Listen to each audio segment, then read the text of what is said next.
Hi friends, అందరికీ welcome to our channel Ashok educates. Friends, నిన్నటి క్లాస్లో మనమైతే ఆపరేషన్ పోలోకి సంబంధించిన పూర్తి క్లాస్ని అయితే నేర్చుకున్నాం కదా. ఇవాళ వీడియో వచ్చేసి జేఎన్ చౌదరి యొక్క మిలిటరీ పరిపాలనకు సంబంధించిన పూర్తి క్లాస్ని అయితే ఇవాళ వీడియోలో అయితే తెలుసుకుందాం. అయితే ఈ జేఎన్ చౌదరి యొక్క పరిపాలనలో జరిగినటువంటి అన్నీ కూడా తెలుసుకునే ముందు ఎవరైతే మన ఛానల్ని ఫస్ట్ టైం విజిట్ చేస్తున్నారో ఛానల్ని సబ్స్క్రైబ్ చేసుకోండి. అదేవిధంగా ప్రిపేర్ అయ్యే అభ్యర్థులు ఎవరైతే ఉన్నారో వాళ్ళందరికీ కూడా తప్పకుండా షేర్ చేసే ప్రయత్నం అయితే చేయండి. మరి అదే కాకుండా ఈ క్లాస్ నచ్చినట్లయితే మీరు తప్పకుండా ఒక లైక్ చేసి సపోర్ట్ చేయడం అయితే మర్చిపోకండి ఫ్రెండ్స్. ఇంకా వీడియోలోకి వెళ్ళిపోయినట్లయితే మన జేఎన్ చౌదరి యొక్క మిలిటరీ పరిపాలనకి ముందు ఆపరేషన్ పోలో అయితే జరిగింది కదా. ఆ ఆపరేషన్ పోలో ముగియగానే ఇక్కడికి వచ్చినటువంటి సర్దార్ వల్లభాయ్ పటేల్ ఇంకా జేఎన్ చౌదరిని మిలిటరీ పాలనకి అధికారిగా నియమిస్తాడనమాట. అయితే అప్పటి నుండి మనకు మిలిటరీ పరిపాలన అనేది మనకు హైదరాబాద్లో ప్రారంభమైతే అవడం అయితే జరుగుతుంది. 1948 సెప్టెంబర్ 18 నుండి 1949 నవంబర్ 30 దాకా మనకు జేఎన్ చౌదరి యొక్క మిలిటరీ పరిపాలన అనేది కొనసాగడం అయితే జరుగుతుంది. అయితే దీనికి ముందు మనం ఇంకొంచెం హైదరాబాద్కు సంబంధించిన కొంచెం విషయాన్ని అయితే తెలుసుకోవాల్సి ఉంది. అదేంటో చూసుకున్నట్లయితే మనకు స్వాతంత్రం వచ్చినప్పుడు మనకు భారతదేశంలో రాష్ట్రాలు అనేవి నాలుగు రకాలుగా విభజించడం అయితే జరిగింది. అవి ఏమిటో అంటే ABCD రాష్ట్రాలుగా విభజించడం అయితే జరిగింది. అయితే ఏ రాష్ట్రంలో వచ్చేసి 9 రాష్ట్రాలు ఉన్నాయి. ఆ 9 ఏవంటే బ్రిటిష్ పాలనలోని రాష్ట్రాలు ఏవైతే ఉన్నాయో వాటన్నింటిని కూడా ఏ జాబితాలో చేర్చడం అయితే జరిగింది.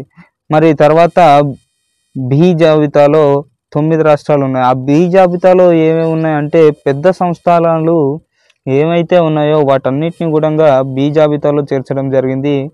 అయితే మన హైదరాబాద్ సంస్థానం కూడా ఈ బి జాబితాలోనే ఉండడం అయితే జరిగింది. నెక్స్ట్ ఉన్నటువంటి సి జాబితాలో 10 రాష్ట్రాలు ఉంటే వాటన్నిటిని కూడా చిన్న చిన్న సంస్థానాలు ఏవైతే ఉన్నాయో వాటన్నిటిని కలిపి 10 రాష్ట్రాలుగా సి జాబితాలో చేర్చడం అయితే జరిగింది.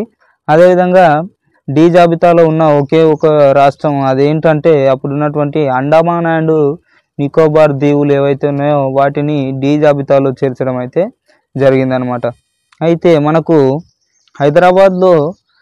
హైదరాబాద్ సంస్థానం ఉన్నప్పుడు 3 ప్రాంతాలు అనేవి కలిసి ఉండడం అయితే జరిగింది. అవి ఏంటంటే మన తెలంగాణలో ఉన్న మొత్తం భూభాగము, మరి అదేవిధంగా మహారాష్ట్రలోని ఒక 5 జిల్లాలు, మరి కర్ణాటకలోని 3 జిల్లాలు, తెలంగాణలోని 8 జిల్లాలు, ఈ మొత్తం 15 జిల్లాలతో కూడిన మనకు హైదరాబాద్ రాష్ట్రం అయితే ఉండేదన్నమాట. అయితే మనకి ఈ తెలంగాణలో ఉన్న 8 జిల్లాలు ఏవేవి ఉన్నాయో అని చూసుకున్నట్లయితే నల్గొండ, మహబూబ్ నగర్, మెదక్, హైదరాబాద్, కరీంనగర్, నిజామాబాద్, ఆదిలాబాద్, మరి అదేవిధంగా వరంగల్, ఈ 8 జిల్లాలు అయితే తెలంగాణ నుండి ఉండడం అయితే జరిగింది. మరి మహారాష్ట్ర నుండి ఉన్న 5 జిల్లాలు ఏమిటో చూసుకున్నట్లయితే ఔరంగాబాద్, బీరార్, నాందేడ్, ఉస్మానాబాద్, పర్బని, ఈ యొక్క 5 జిల్లాలు మహారాష్ట్రకు చెందిన జిల్లాలు. మరి అదేవిధంగా కర్ణాటకకు చెందిన ఇంకా 3 జిల్లాలు ఉన్నాయి కదా, బీదర్, గుల్బర్గా, రాయచూర్, ఈ 3 జిల్లాలు మొత్తంగా మనకు 15 జిల్లాలతో మన హైదరాబాద్ సంస్థానం అయితే ఉండడం అయితే జరిగింది. అయితే తర్వాత కాలంలో 1953 అక్టోబర్ 1న 9వ జిల్లాగా మన ఖమ్మం జిల్లాను 1953 అక్టోబర్ 1న 9వ జిల్లాగా ఖమ్మం జిల్లాను ఏర్పాటు చేయడం జరిగింది. మరియు తర్వాతి కాలంలో 1978 ఆగస్టు 15న మనకి 10వ జిల్లాగా మన యొక్క రంగారెడ్డి జిల్లానైతే ఏర్పాటు అయితే చేయడం అయితే జరిగింది ఫ్రెండ్స్. నెక్స్ట్ ఇది వచ్చేసి హైదరాబాద్ సంస్థానానికి సంబంధించిన కొంత ముందున్నటువంటి చరిత్ర. మరి అదేవిధంగా జేఎన్ చౌదరి పరిపాలనలోకి రాగానే జేఎన్ చౌదరి చేసినటువంటి ఒక ఫర్మానా అయితే ఉంది. దానికి సంబంధించిన విషయాన్ని అయితే తెలుసుకుందాం ఇప్పుడు మనము. అయితే జేఎన్ చౌదరి అధికారంలోకి రాగానే 1949 ఫిబ్రవరి 6న మనకు ఒక ఫర్మానాన్ని అయితే రిలీజ్ చేయడం అయితే జరిగింది. అంటే ఫర్మానా అంటే ఏం లేదు ఫ్రెండ్స్, జీవో అనమాట. మన గవర్నమెంట్ ఆర్డర్ని, జీవోని ఉర్దూ భాషలో ఫర్మానాగా పిలవడం అయితే జరిగింది. అయితే పేరుకే జేఎన్ చౌదరి యొక్క పరిపాలన కానీ, పరిపాలన అంతా కూడా మన 7వ నిజాం పేరు మీదుగానే జరగడం అయితే జరిగింది. అంటే 7వ నిజాం 1956 వరకు కూడా రాజ్ ప్రముఖ్గా మన యొక్క 7వ నిజామే ఉండడం అయితే జరిగింది మనకు. అయితే ఈ ఫర్మానాలో జేఎన్ చౌదరి ఏమేమి అంశాలు అనేది పెట్టాడు అని చూసుకున్నట్లయితే మనకు ముందుగా నిజాంకు సంబంధించిన సొంత భూములు, సర్ఫేకాస్ భూములు, అంటే నిజాం యొక్క సొంత భూములని సర్ఫేకాస్ భూములు అని పిలవడం అయితే జరుగుతుంది. ఈ సర్ఫేకాస్ భూములు ఏవైతే ఉన్నాయో వాటన్నింటిని కూడా రద్దు చేయడం అయితే జరిగింది. దీంతోపాటు జాగీర్దారీ భూములు కూడా, జాగీర్దార్కు సంబంధించిన ఏవైతే భూములు ఉన్నాయో ఈ జాగీర్దారీ భూములన్నింటినీ కూడా రద్దు చేయడం అయితే జరిగింది. మరి అదేవిధంగా మనము నిజాం యొక్క పరిపాలనలో ఉన్నాం కాబట్టి, ముస్లింల పరిపాలన కాబట్టి, అప్పుడు ముస్లింలకు అనుకూలంగా ఉన్నటువంటి శుక్రవారం రోజు సెలవుగా ఉన్న రోజును తీసేసి మనకు ఆదివారాన్ని సెలవు దినంగా అయితే ప్రకటించడం అయితే జరిగింది. శుక్రవారానికి బదులు ఆదివారాన్ని సెలవు దినంగా ప్రకటించారు. మరియు అదేవిధంగా నిజాంల యొక్క అధికారిక నాణ్యం అయినటువంటి కరెన్సీ అయినటువంటి హలీ సిక్కా, ఈ హలీ సిక్కా అనేది మనకు వెండి నాణ్యం అండి. ఈ హలీ సిక్కా అనే మన నాణ్యాన్ని కూడా జేఎన్ చౌదరి రద్దు అయితే చేయించడం అయితే జరిగింది అనమాట. ముఖ్యంగా ఇవి జేఎన్ చౌదరి తీసుకొచ్చిన ఫర్మానాలో ఉన్నటువంటి అంశాలు. మరి అదేవిధంగా మనకు ఇంకా చూసుకున్నట్లయితే ఇవే కాకుండా జేఎన్ చౌదరి యొక్క పరిపాలనలో మరి ఇంకా కొన్ని విషయాలు అయితే జరగడం అయితే జరిగింది. అవి ఏంటో చూసుకున్నట్లయితే మనకి ముఖ్యంగా మనకు నిజాం కాలంలో మన ప్రజలు ఎంతైతే అణచివేతకు గురి కాబడ్డారో, ఎంతైతే అవమానాలకు గురి కాబడ్డారో అంతకన్నా ఎక్కువ మనకు ఈ జేఎన్ చౌదరి యొక్క మిలిటరీ పరిపాలనలో మన ప్రజలు చాలా ఇబ్బందులను అనేది ఎదుర్కొనడం అయితే జరిగింది. అయితే ఏ విధంగా వాళ్ళు ఇబ్బందులను అనేది ఎదుర్కొన్నారు, ఎందుకు ఈ జేఎన్ చౌదరి పాలన నిజాం కన్నా కూడా ఘోరంగా ఉంది అని చూసుకున్నట్లయితే, హైదరాబాద్లో స్థానికులుగా ఉన్నటువంటి మన ముల్కీలకు ఉద్యోగాలు అనేది సైన్యంలో మరియు పోలీసు శాఖలో రెండింటిలో కూడా మనకు సైన్యంలో, పోలీసులో మన వాళ్లకు అవకాశాలు అనేది లేకుండా మొత్తం ఉత్తర భారతదేశం నుండి వచ్చిన వాళ్లకు అవకాశాలు అనేది కల్పించడం జరిగింది. ఇక్కడ కూడా మనకు ముల్కీలకు అన్యాయం అయితే జరగడం అయితే జరిగింది. ముల్కీ అంటే మనకు చెప్తాం చూడండి, ముల్కీ అంటే దేశస్థుడు, ముల్కీ అంటే స్థానికుడు, దేశస్థుడు అని అర్థం. ముల్క్ అంటే దేశం అని అర్థం అండి. అయితే ఇక్కడ జేఎన్ చౌదరి పాలనలో కూడా మనకు ముల్కీ, నాన్ ముల్కీల భేదాలు అయితే రావడం అయితే జరిగింది. అదేవిధంగా జేఎన్ చౌదరి రజాకార్ల పైన ఉన్నటువంటి కోపంతో మిలిటరీ వాళ్ళు ఏం చేశారంటే, రజాకార్లనే కాకుండా రజాకార్లతో పాటు అమాయకులైనటువంటి ముస్లిం ప్రజలని కూడా సుమారు 40,000 మందినండి, మామూలుగా కూడా కాదు, 40,000 మందిని ఊచకోత కోసినటువంటి ప్రభుత్వం ఎవరిదైనా ఉంది అని చూసుకున్నట్లయితే మనకు ఈ యొక్క జేఎన్ చౌదరి పరిపాలననే ఉండడం అయితే జరిగింది. మరి అదేవిధంగా ముస్లింలే కాదండి, ముస్లింలతో పాటు మన యొక్క సాయుధ పోరాటం చేస్తున్నటువంటి కమ్యూనిస్టులు కానీ, రైతులే కానీ ఎవరైతే ఉన్నారో వీళ్ళని కూడా దాదాపు 4,000 మందిని కూడా ఊచకోత కోయించడం అయితే జరిగింది ఈ యొక్క మిలిటరీ పరిపాలనలో. అయితే ఈ విషయాలన్నింటినీ కూడా ఈ అరాచకాలని, ఈ జేఎన్ చౌదరి మిలిటరీ పాలనలో జరిగే అరాచకాలన్నింటినీ కూడా గమనించినటువంటి ప్రజలు పైకి నెహ్రూకి అన్ని లేఖలు రాసి విషయాన్ని తెలియజేయగా, అయితే నెహ్రూ ప్రభుత్వము ఏం చేసిందంటే ఈ విషయాలన్నింటినీ గమనించి నెహ్రూ ప్రభుత్వము జేఎన్ చౌదరి పరిపాలన పైన ఒక కమిటీని వేయాలని డిసైడ్ అయితే అయ్యిందనమాట. ఆ కమిటీ ఏదంటే మనకు ఈ పండిత్ సుందర్లాల్ కమిటీ ఏదైతే ఉందో ఈయనని అపాయింట్ చేసి అక్కడ జరుగుతున్న విషయాలని నిజమా అవాస్తవమా అని తెలుసుకోవడానికి ఈ పండిత సుందర్లాల్ అనే కమిటీని అయితే వేయించడం అయితే జరిగిందనమాట.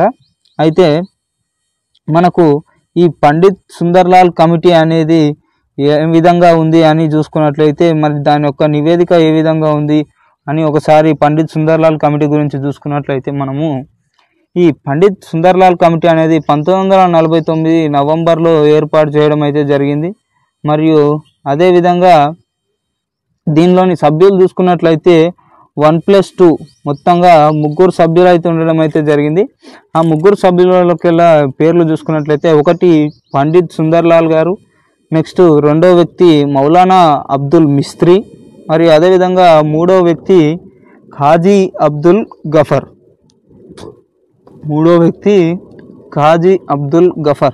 అయితే ఈ ఖాజీ అబ్దుల్ గఫర్ అనే వ్యక్తి ఎవరైతే ఉన్నారో ఈయన పాయం అనే ఒక పత్రికను కూడా స్థాపించడం అయితే జరిగింది. ఈ పాయం అనే పత్రిక, ఈ పాయం అనే పదానికి అర్థం ఏంటంటే సందేశం అని అర్థం ఫ్రెండ్స్. ఇది ముగ్గురితో కూడిన ఈ 1+2 ముగ్గురితో కూడినటువంటి పండిట్ సుందర్లాల్ కమిటీని అయితే నియమించడం అయితే జరిగింది. అయితే ఈ కమిటీ వచ్చి చేసిన పని ఏంటో చూసినట్లయితే మనకు అప్పుడు లాతూర్లో జరిగినటువంటి ఈ గొడవలు ఏవైతే ఉన్నాయో వాటికి సంబంధించి అక్కడికి వెళ్ళి విషయాలన్నీ తెలుసుకున్నటువంటి ఈ కమిటీ మరియు తెలంగాణలో కూడా ఎక్కడైతే సాయుధ పోరాటం జరుగుతుందో, ఎక్కడైతే కమ్యూనిస్టులు రైతులు అణచివేతకు గురి కాబడ్డారో ఆ ప్రాంతాలన్నింటినీ నల్గొండ కావచ్చు, ఖమ్మం కావచ్చు, వరంగల్ కావచ్చు, కరీంనగర్ కావచ్చు, ఈ ప్రాంతాలన్నింటిలో కూడా తిరిగి జేఎన్ చౌదరి చేసిన అక్రమాల గురించిన అన్ని నివేదికను సిద్ధం చేసుకొని మరి ప్రధానమంత్రి అయినటువంటి నెహ్రూ గారికి ఈ యొక్క రిపోర్టును అయితే అందించడం అయితే జరిగింది. అయితే ఆ రిపోర్టును అందుకున్న మన ఈ కమిటీ ఇచ్చిన నివేదికను మొత్తంగా చదవకుండానే ఆయన పక్కన పెట్టేసి జేఎన్ చౌదరిని మిలిటరీ యొక్క పరిపాలన తొలగించి అప్పుడు మనకు 1949 డిసెంబర్ 1 నుండి మనకు ఎంకే వెల్లోడిని పౌర ప్రభుత్వానికి ఏర్పాటు చేయడం అయితే జరిగింది. ఎంకే వెల్లోడి యొక్క పౌర ప్రభుత్వాన్ని అయితే ఏర్పాటు అయితే చేయడం అయితే జరిగింది. ఇక్కడితో మనకు జేఎన్ చౌదరి యొక్క మిలిటరీ పరిపాలన అనేది ఆగిపోవడం అయితే జరుగుతుంది అనమాట. అయితే ఈ జేఎన్ చౌదరికి సంబంధించి మనకు ఈయన మంత్రివర్గంకి సంబంధించి ప్రశ్నలు వచ్చే అవకాశం ఉంది కాబట్టి ఒకసారి ఈయన యొక్క మంత్రివర్గాన్ని మనము చూసే ప్రయత్నం అయితే చేద్దాం ఫ్రెండ్స్. అయితే ఇక్కడ చూసుకోవచ్చు మీరు జేఎన్ చౌదరికి సంబంధించిన మంత్రివర్గానికి సంబంధించి చూసుకున్నట్లయితే మనం ఒకసారి జేఎన్ చౌదరి దగ్గర ఉన్న మంత్రివర్గాన్ని ఒకసారి పరిశీలిస్తే మనకు మొదటగా జేఎన్ చౌదరికి ఈయన వచ్చేసి పోలీసు, సైన్యం మరియు రహదారులు ఈ విభాగాలకు మంత్రివర్గం వహించడం అయితే జరిగింది. అదేవిధంగా డిఎస్ బాకరే ఎవరైతే ఉన్నారో ఈయన సివిల్ అడ్మినిస్ట్రేషన్ విభాగం మరియు అదేవిధంగా రాజకీయ అంశాలు, హోం, రైల్వేలను చూసుకోవడం అయితే జరిగింది. మరి అదేవిధంగా ప్రాహు అనే ఆయన ఎవరైతే ఉన్నారో ఈయన ఆర్థిక, రెవెన్యూ మరియు వాణిజ్య విభాగాలు, మరి అదేవిధంగా Nawab Zain Yar Jung Bahadur public works administration మరియు గ్రామీణ పునర్నిర్మాణం, కార్మిక విభాగాల గురించి, మరి అదేవిధంగా రాజా దాండీరాజ్ ఎవరైతే ఉన్నారో ఈయన విద్యా, కస్టమ్స్, ఎక్సైజ్, పునరావాసంకి సంబంధించి వీళ్ళు మంత్రి పదవులను అయితే చేపట్టడం అయితే జరిగిందనమాట. అయితే ఇది వచ్చేసి జేఎన్ చౌదరి యొక్క మంత్రివర్గానికి సంబంధించిన ఫుల్ డీటెయిల్స్. ఇది జేఎన్ చౌదరి యొక్క పరిపాలనకు సంబంధించిన పూర్తి క్లాసు. ఈ క్లాస్కి సంబంధించి మీకు ఎలాంటి డౌట్స్ ఉన్నా కూడా కామెంట్ రూపంలో అయితే తెలియజేయండి, నేను మీకు జవాబులు ఇవ్వడానికి అయితే ట్రై చేస్తాను. అండ్ ఇది ఫ్రెండ్స్ ఇవాళ క్లాస్ నచ్చితే మాత్రం తప్పకుండా లైక్ చేయడం అయితే మర్చిపోకండి. Thank you for watching. జై హింద్, జై భారత్.